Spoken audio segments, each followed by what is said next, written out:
You get all kinds of people in Florida. Retirees looking for the sun, tourists looking for beaches, and people who just want to disappear. I grew up just outside of Ocala, near the green swamp.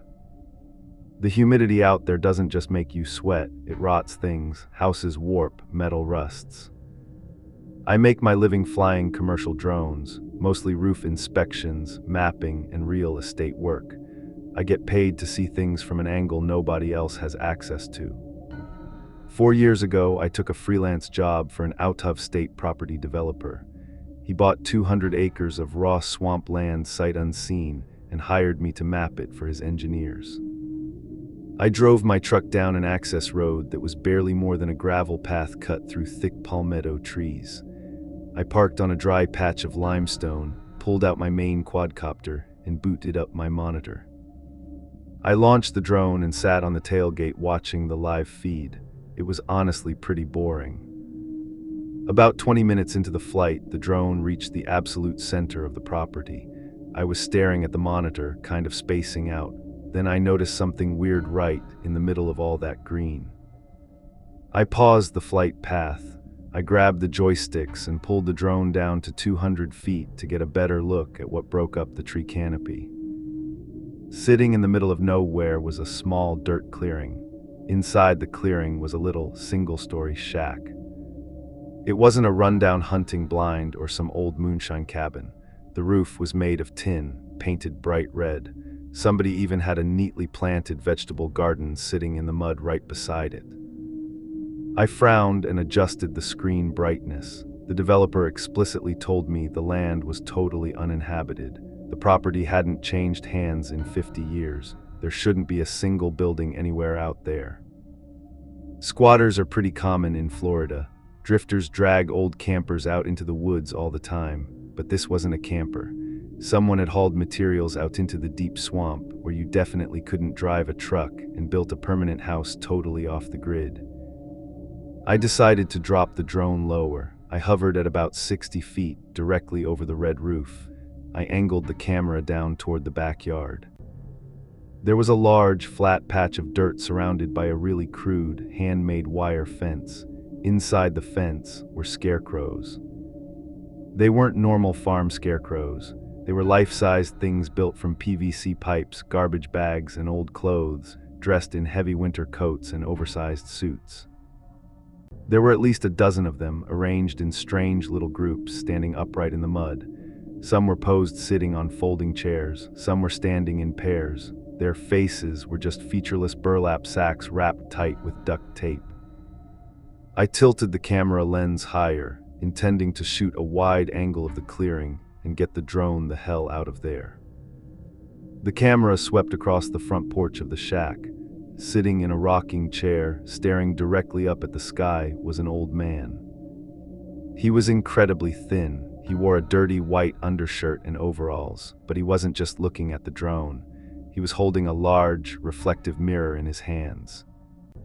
He caught the bright sun in the glass and angled the glare straight up into the drone's camera lens, tracking my quadcopter as it hovered.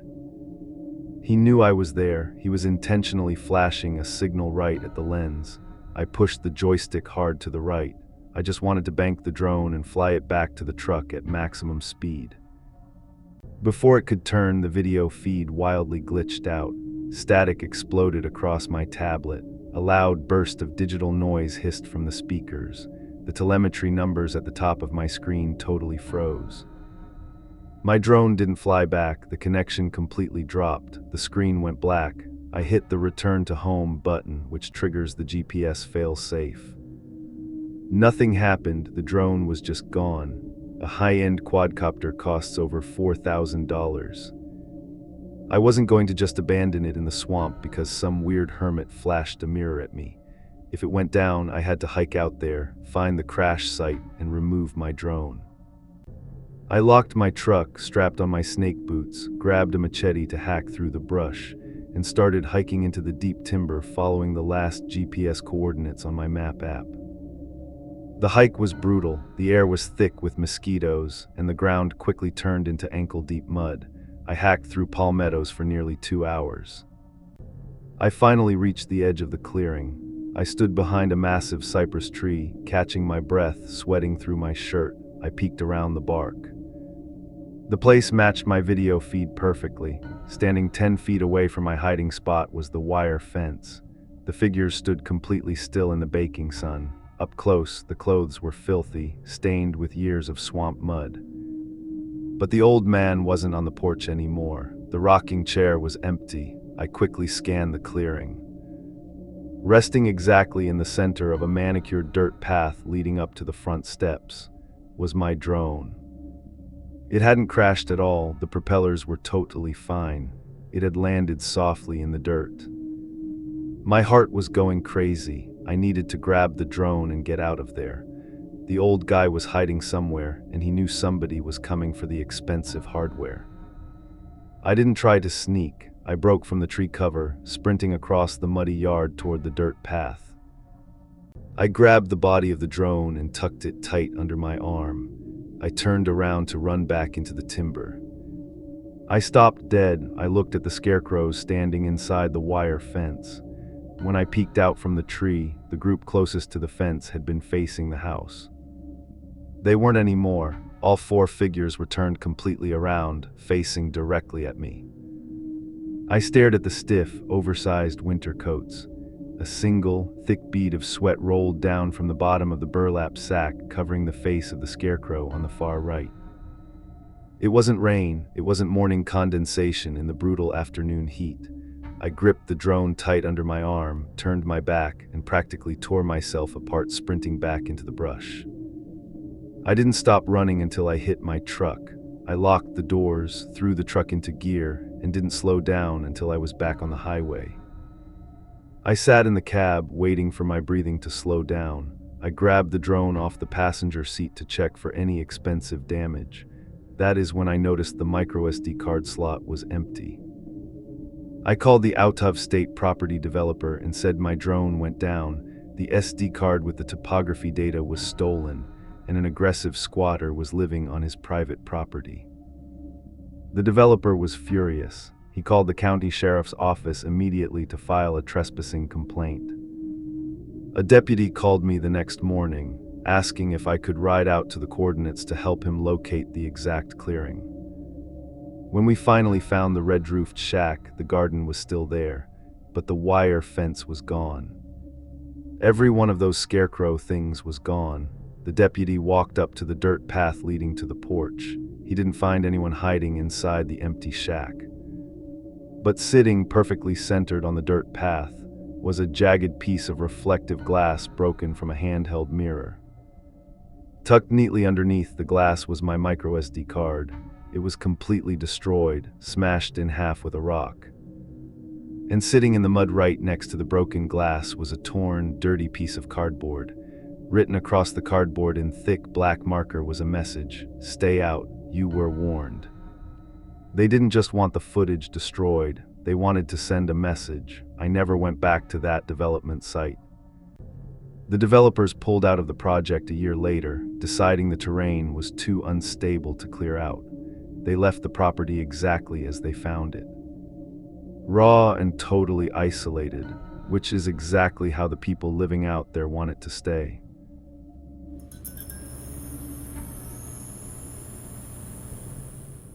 People pay a lot of money to see the postcard version of Florida. They want the white sand, the theme parks, the cold drinks. But if you drive 40 minutes inland, the postcard burns up. You end up in places like Pasco County. It is completely flat, overgrown with Spanish moss, and suffocating. The heat out there doesn't just make you sweat, it sits on your chest like a wet towel. I'm 32. A couple of years ago, my truck broke down and I fell way behind on my bills. I had to scramble. I found a cheap, aluminum-sided single-wide in a neglected trailer park just outside of town. The park was literally carved out of a cypress swamp. Every single unit backed up directly against a sprawling network of man-made drainage canals. The water in those trenches didn't flow. It was totally stagnant, covered in a thick, bright green layer of duckweed and completely black underneath. I worked construction cleanup back then, tossing ruined drywall into metal dumpsters for 10 hours a day in the blazing sun. By the time I got home, my muscles ached so badly I could barely walk up the 2 cinder blocks I used for front steps. I developed a nasty, cheap routine. I bought an old lawn chair, set it on my rotting back deck overlooking the canal, and sat in the dark drinking beer until my brain finally turned off. At night, the swamp gets incredibly loud. Frogs, cicadas, insects buzzing. One night in early July, I was sitting on my chair staring out at the black water. A loud splash echoed from the canal just 20 feet away from my deck. I leaned forward in my plastic chair. I couldn't see a thing. Florida is absolutely crawling with alligators. You see them sitting in golf course ponds. You see them on the shoulder of the highway. I figured a massive gator was cruising the drainage trenches looking for a stray possum. A dumb, impulsive idea hit me. I had some leftover chicken thighs going bad in my fridge. I grabbed one from the plastic packaging, walked out to the edge of the wooden deck, and threw the raw meat straight out into the dark water. I waited, nothing happened. I finished my drink, tossed the empty can into a cardboard box, and went to bed. The next morning, I looked out the back window. The water was totally smooth, just that unbroken layer of green algae. I figured the gator snatched the chicken off the bottom during the night. It became a boring game for me. Twice a week, I bought a pack of heavily discounted meat. I started throwing it closer to my deck. I wanted to see the gator. I wanted a picture to show the guys on the work crew. Eventually, I stopped throwing it in the water. I placed a thick, bloody cut of raw pork right on the edge of the wooden planks. I sat inside the trailer with all the lights off, watching through the glass slider. I fell asleep on the couch before anything showed up. When I woke up the next morning, the pork was gone. A long, wet smudge stained the wooden deck boards, trailing right off the edge into the canal water. I smiled. I actually thought I was taming a dinosaur. A week later, the miserable wall unit air conditioner in my bedroom completely burned out. The motor made a loud grinding noise, sparked, and just spewed hot air. Sleeping inside an unair-conditioned tin can in Florida in July is physically impossible. You cannot draw a full breath. The thin walls literally radiate heat. I dragged my cheap foam mattress out into the living room and threw it on the faded carpet.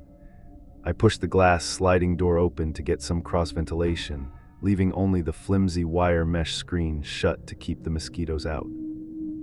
I wedged a piece of cut broom handle into the metal track of the glass slider just in case, but the screen was just secured by a cheap plastic catch. I laid on the floor sweating in just a pair of basketball shorts, waiting for the ceiling fan to cool me down. I woke up coughing around 4 a.m. The air in the living room was dense. It smelled strongly of sulfur and decaying swamp mud. I sat up on my foam mattress and wiped my forehead. I looked at the back door. The wire mesh screen wasn't latched anymore. It was pushed open about 5 inches. I didn't turn on a lamp. I stood up, grabbing my heavy framing level off the kitchen counter. I crept toward the back door, keeping my feet light on the peeling laminate floor. I stopped at the threshold. The mesh wasn't just pushed open, it was sliced. A sharp, clean, 2-foot vertical cut ripped right down the center. Someone had reached a hand through the slice, grabbed the inside latch, and pulled the screen open. They reached in to push the glass door along the track, but my piece of wooden broom handle completely stopped the glass from moving. I pushed the torn screen aside and stepped out onto the damp wooden deck. I pulled my cell phone from my pocket and turned the flashlight on, aiming it at the planks. A trail of black swamp mud led directly from the edge of the canal up to my back door. I followed the trail back toward the water.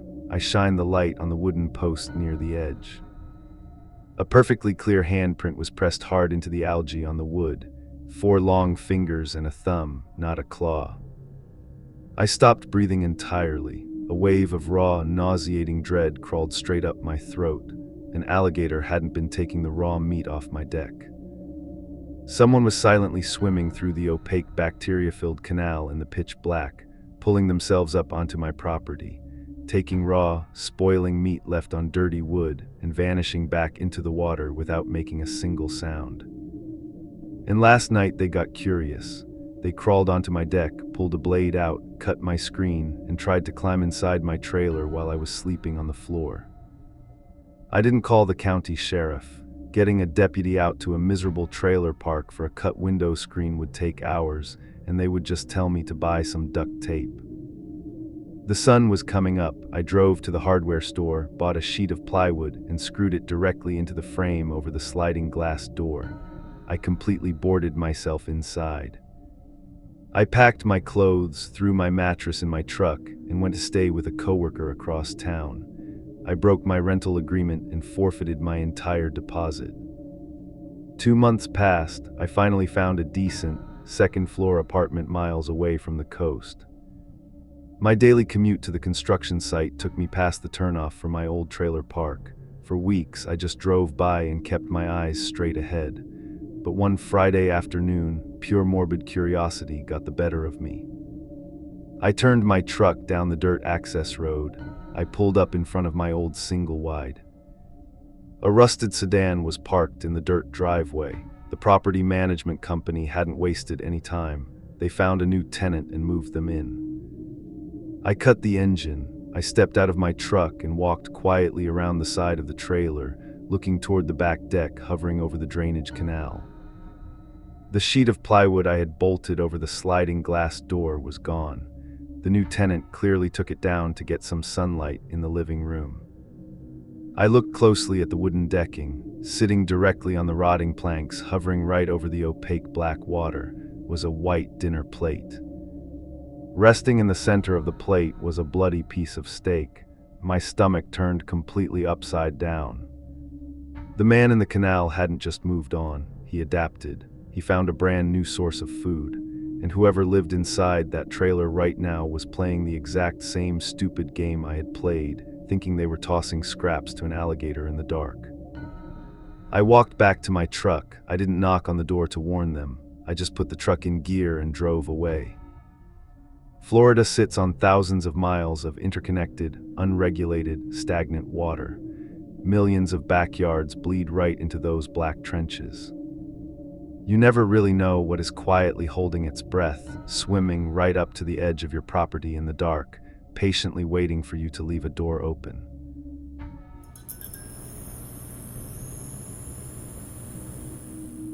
My mom thinks I spend my summer nights playing Xbox at Tyler's house. If she actually knew what we did, she would kill me. I'm 17, my friends and I aren't tough. We just like sneaking out and finding places where nobody can bother us. In Central Florida, if you want to hang out outside without the cops rolling up, you have to go deep into the dead zones. Our spot was this vast, failed housing development. Some builder leveled 50 acres of pine trees, dug out a few giant retention ponds, ran out of money, and abandoned the whole thing years ago. It was around midnight. Me, Tyler, and our buddy Jerry. We parked Jerry's rusted Civic behind some leftover construction equipment near the highway entrance. We grabbed our bags and started hiking back into the property. We were sweating through our t-shirts before we even reached our usual spot. We always hung out near the biggest retention pond. There was this huge, half-buried concrete drain pipe sticking out of a dirt bank. We climbed up onto the dirt, sat in the dry grass above the pipe, and Jerry lit up. We sat there for maybe 40 minutes, just passing a joint, staring at the sky, talking about the usual shit. I was pretty buzzed, so everything felt heavy and slow. Tyler was lying on his back, looking up. "Hey, quite," he whispered, sitting up really fast. "Look." Jerry and I looked out across the development. About 200 yards away, headlights flicked on. We immediately dropped flat onto our stomachs in the grass. A car rolling through here at midnight usually meant private security or a cop running a patrol. It wasn't a cop, it was a huge, beat-up conversion van. The roof was fiberglass, and it had this steel grille guard welded to the front. The driver wasn't sticking to the paved roads. He steered the van straight into the dirt, bouncing hard over deep ruts and trash, heading straight for the big retention pond right in front of our hill. "What is he doing?" Jerry hissed, crushing the joint into the dirt with his shoe. The van backed up slowly until its rear tires were practically touching the edge of the muddy water. The engine shut off, the headlights died. We lay completely frozen. Being high makes you paranoid anyway, but this was totally wrong. The driver's door groaned open. A guy stepped out into the dark. He didn't grab a flashlight. He walked around to the back of the van and pulled the rear doors wide open. He dragged something out of the back. It hit the dirt with a nasty, solid thud. He crouched by the bumper for a few minutes. We couldn't hear what he was doing. Then came this awful sound of thick plastic ripping, followed by a huge splash. He pushed whatever it was straight into the pond. "Dude, did you see that?" Tyler breathed. He sounded like he was going to throw up. "He's dumping a body." My stomach plummeted. An unmarked van backing up to a swamp at midnight and throwing a package into the water. It didn't take a genius to figure it out. "We need to get out of here," I whispered, grabbing Jerry's shoulder. Now, we started inching backward, trying to slide down the far side of our dirt hill on our stomachs so we wouldn't stand up in his line of sight. As I slid back, the toe of my shoe kicked a loose chunk of concrete. The rock tumbled down the steep dirt bank, clattering loudly against the top of the hollow drain pipe. It sounded ridiculously loud. We all stopped moving. I pressed my face into the dirt, screwing my eyes shut. Over the sound of the bugs buzzing, I heard the doors of the van slam shut. I carefully peeked over the top of the grass. The guy was standing by the back bumper, perfectly still. He was looking straight at our hill. The sound had gone straight across the pond to him. He didn't yell, he didn't turn his headlights on. He just started walking toward us. He walked fast. I could hear his shoes crunching hard over the broken concrete. He was cutting straight through the high brush, aiming directly for our hill. "Run," Jerry hissed. We scrambled to our feet, slipping in the loose dirt, and bolted. We sprinted across the dark development, completely blind, dodging rebar sticking out of the ground. I didn't look back. I just locked my eyes on the dark shape of the bulldozer where we parked. We reached the Civic. Jerry basically ripped the door handle off, threw himself inside, and jammed the keys in. Tyler and I piled into the passenger side and slammed the locks down. The car sputtered, caught, and Jerry stomped the gas. We whipped around and tore down the access road toward the highway, not turning the headlights on until we hit the asphalt. We drove for 15 miles in total silence before pulling into a 24-hour gas station. Tyler wanted to call the cops immediately. Jerry wanted nothing to do with it. They argued for 10 minutes before Tyler finally walked to the payphone and called the sheriff's anonymous tip line. I didn't sleep a single minute that night. A few days went by. The local news didn't say anything about a body being pulled out of a swamp. The paranoia started making us crazy. We kept wondering if the police even went out there or if they just ignored a weird anonymous call. We met up in Jerry's garage that weekend. "We have to go back," Tyler said, "during the day just to see if there's police tape or anything." I hated the idea. It felt stupid and reckless, but the anxiety was worse. We drove back to the development that afternoon. In the blazing Florida sun, the place wasn't scary at all. It just looked like a hot, ugly dirt lot. We walked past our concrete pipe and walked right up to the edge of the large pond. The water was thick and brown, with mats of algae floating across the surface. We stood exactly where the van had backed up. No police tape. The tire tracks from the van were still pushed deep into the muddy bank. We looked at the water. About 10 feet out, tangled in a nasty clump of weeds, was a huge, thick black trash bag. It was floating partially underwater, bumping against the mud. "The cops never even came," Jerry whispered. Tyler grabbed a long, thick piece of scrap wood from a trash pile. He stepped into the shallow mud, reached out, hooked the bag, and dragged it onto the bank. It hit the dirt with a squelch. The plastic was wrapped tightly in gray duct tape. Tyler pulled out his pocket knife and sliced the plastic open. A horrible rotting smell spilled into the hot air instantly. We gagged, leaning away. We stepped forward, fully expecting to see a dead guy. It wasn't a person. Spilling out of the torn plastic were bloody, dark shapes covered in scars. I squinted, trying to understand what I was looking at. It was a huge pile of dead dogs. Not normal pets, pit bulls. Their faces and ears were entirely mangled. Most of them had terrible, deep bite wounds across their throats and legs. The guy in the van wasn't a hitman hiding a human body. He was the cleanup guy for a brutal, illegal dog fighting operation. And we had thrown a rock and interrupted him. We dropped the wood. We backed away from the rotting bag, totally sick to our stomachs, and practically sprinted back to the car. We called the police again, right there from my cell phone, and used our real names. We waited by the highway until the deputies pulled up, and we led them to the water. The deputies spent hours around that pond. They pulled multiple bags out of the water. The whole thing ended up becoming a major investigation. A few months later, local news stations reported that deputies raided a property in the next county connected to a dog fighting operation. A bunch of people got arrested. The guy driving the van wasn't one of them. The sheriff's office released security camera photos from nearby gas stations and truck stops trying to identify him. The pictures were grainy and useless. Nobody ever figured out who he was. I haven't gone back to that lot. I actually haven't smoked since that night either. It completely killed the appeal.